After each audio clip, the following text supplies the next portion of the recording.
Hello friends, welcome to மக்கள் சேவை channel. இன்றைக்கி நம்ம ஒரு சூப்பரான இன்ஃபர்மேஷன் பற்றி தான் பார்க்க போகிறோம். அதாவது மெட்ராஸ் ஹைகோர்ட் எக்ஸாம் இதுக்கப்புறம் டிஎன்பிஎஸ்சி மூலம் நடத்த போகிறாங்க. அது குறித்து ஒரு முக்கிய அறிவிப்பு வெளியிட்டிருக்காங்க. இப்போ இதை பற்றின மொத்த இன்ஃபர்மேஷன் தான் இந்த வீடியோ பார்க்க போகிறோம். இந்த வீடியோ ஸ்கிப் பண்ணாமல் ஃபுல்லாக பாருங்கள். அது மட்டும் அல்ல, இந்த வீடியோ நிறைய பேருக்கு ஷேர் பண்ணுங்கள்.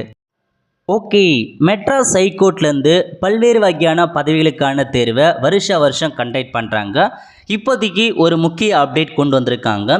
அதாவது எம்ஹெச்சிக்கான எக்ஸாமினேஷன் இதுக்கப்புறம் டிஎன்பிஎஸ்சி மூலமாக வைக்க போகிறாங்க. அது என்ன அப்டேட்னா, அதாவது நீங்கள் டிஎன்பிஎஸ்சி அஃபிஷியல் வெப்சைட்டில் உங்களுக்கு ரிவைஸ் பண்ணப்பட்ட சிலபஸ் கொடுத்துருக்காங்க பாருங்கள்.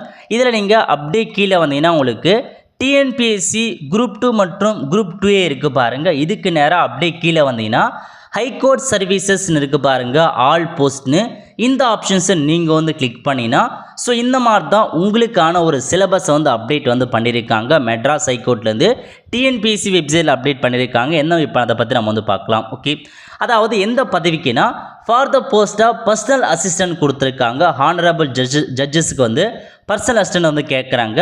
அதேமாரி personal assistant to the register கேட்டிருக்காங்க. அதேமாரி பர்சனல் கிளர்க் கேட்டிருக்காங்க. ஸோ பர்சனல் அசிஸ்டன்ட் மற்றும் பர்சனல் கிளர்க்கு இதுக்கான சிலபஸை பொறுத்த வரைக்கும் எந்தமான சிலபஸ் இருக்க போகுதுன்னா டிகிரி ஸ்டாண்டர்ட், அதாவது ஜென்ரல் ஸ்டடீஸ் டிகிரி ஸ்டாண்டர்ட் கேட்குறாங்க. ஸோ மொத்தமாக பார்த்தா 200 ஐட்டம்ஸ் கொடுத்துருக்காங்க. 200 கொஷின்ஸ் இருக்க போகுது. ஸோ ஜென்ரல் ஸ்டடீஸில் 150 கொஷின்ஸ், அதேமாரி ஆப்டிடியூட் மற்றும் மென்டல் எபிலிட்டி டெஸ்ட்டில் 50 கொஷின்ஸ் இருக்க போகுது. டோட்டலாக 200 கொஷின்ஸ் எக்ஸாம் இருக்க போகுது.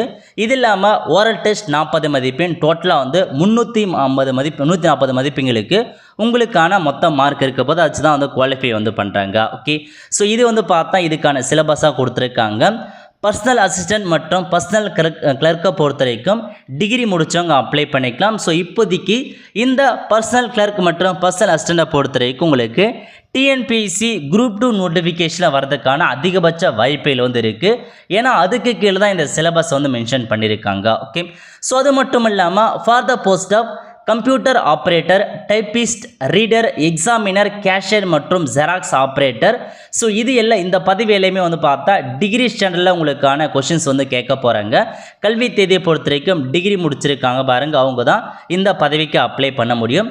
So computer operator, typist, reader, examiner, cashier மற்றும் ஜெராக்ஸ் ஆப்ரேட்டர் இந்த பதவிகளும் இனி டிஎன்பிஎஸ்சி மூலமாக தான் நிரப்ப போகிறதா ஒரு அறிவிப்பு வெளியிட்டிருக்காங்க. இதுக்கான சிலபஸ் கொடுத்துருக்காங்க பாருங்கள். ஜென்ரல் ஸ்டடீஸ் 75 கொஷின்ஸ் கொடுத்துருக்காங்க. ஆப்டிடியூட் மற்றும் மென்டல் எபிலிட்டி டெஸ்ட் 25 கொஷின்ஸ் இருக்க போது.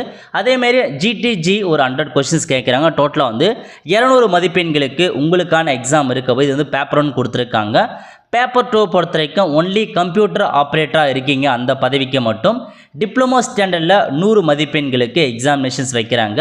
ஸோ இதுதான் உங்களுக்கான சிலபஸாக கொடுத்துருக்காங்க. அதேமாரி ஸோ ஃபுல் டீட்டெயில் சிலபஸ் கொடுத்துருக்காங்க பாருங்கள். எந்த டாபிக் நீங்கள் படிக்கிற மாதிரி இருக்கும் அது குறித்து ஃபுல்லாக உங்களுக்கான சிலபஸை மென்ஷன் பண்ணியிருக்காங்க.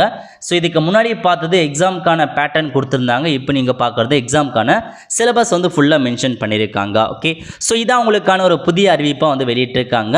ஸோ மெட்ராஸ் ஹைகோர்ட்டில் ரீசெண்டாக 15/1/2024 அன்னைக்கு typist, telephone operator, cashier, Xerox ஆப்ரேட்டருக்கான பதவிக்கு நிறைய பேர் ஆன்லைன் மூலமாக அப்ளை பண்ணியிருந்தீங்க.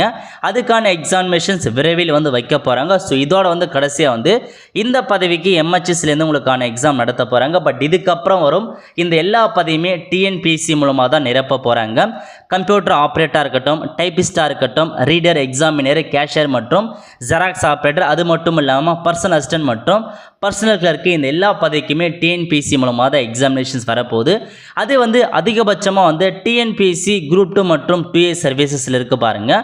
அதில் உங்களுக்கு இந்த பதவி இன்க்ளூட் ஆகிறதுக்கான வாய்ப்புகள் அதிகமாக இருக்குது. ஏன்னா டிஎன்பிஎஸ்சி குரூப் 2 கீழே தான் உங்களுக்கு ஹைகோர்ட்டுக்கான பதவியை அறிவிச்சிருக்காங்க. ஸோ இப்போதைக்கு பார்த்தா விரைவில் உங்களுக்கு டிஎன்பிஎஸ்சி குரூப் 2 எக்ஸாமுக்கான நோட்டிஃபிகேஷன் வரப்போகுது. கண்டிப்பாக அதில் உங்களுக்கு இந்த நோட்டிஃபிகேஷன் ஹைகோர்ட் சம்மந்தப்பட்ட நோட்டிஃபிகேஷன்ஸ் பதவிகளும் இன்க்ளூட் ஆக போது. தாராளமாக நீங்கள் அப்ளை பண்ணிக்கோங்க. ஸோ இதான் உங்களுக்கான மொத்த இன்ஃபர்மேஷன். அதுக்கான சிலபஸும் அப்டேட் பண்ணிட்டாங்க. ஒன்ஸ் உங்களுக்கான சிலபஸ் அப்டேட் பண்ணிட்டாவே டிஎன்பிஎஸ்சி குரூப் 2 நோட்டிஃபிகேஷனில் கண்டிப்பாக வந்து இந்த மெட்ராஸ் ஹைகோர்ட்டுக்கான பதவிகள் இருப்பதற்கு 100% வந்து பார்த்தா சான்சஸ் இருக்குது. ஸோ அஃபிஷியல் நோட்டிஃபிகேஷன்ஸ் வந்ததுக்கப்புறம் நான் உங்களுக்கு வந்து இன்ஃபார்ம் பண்ணுறேன். ஸோ டிஎன்பிஎஸ்சி குரூப் 2 எந்தமான பதவியில் இருக்குது, யாரெல்லாம் அப்ளை பண்ணலாம், எப்படி அப்ளை பண்ணுறது, இதை பற்றின மொத்த இன்ஃபர்மேஷன் நம்ம சேனலில் வீடியோ வந்து போடுவோம். அதை பார்த்து நீங்களே அப்ளை பண்ணிக்கோங்க. அதுக்கு நீங்கள் மறக்காமல் வந்து நம்ம சேனலை சப்ஸ்கிரைப் பண்ணி வச்சுக்கோங்க. அப்போ தான் இந்த மாதிரி அப்டேட் வர சொல்ல உங்களுக்கு நோட்டிஃபிகேஷனாக வந்து சேரும். ஓகே, ஸோ இதாங்க ஒரு பிக் அப்டேட்டையும் வந்து சொல்லலாம். ஏன்னா டிஎன்பிஎஸ்சி மூலமாக இதுக்கப்புறம் மெட்ராஸ் ஹைகோர்ட்டுக்கான ஜாப் வந்து நிரப்ப போகிறாங்க.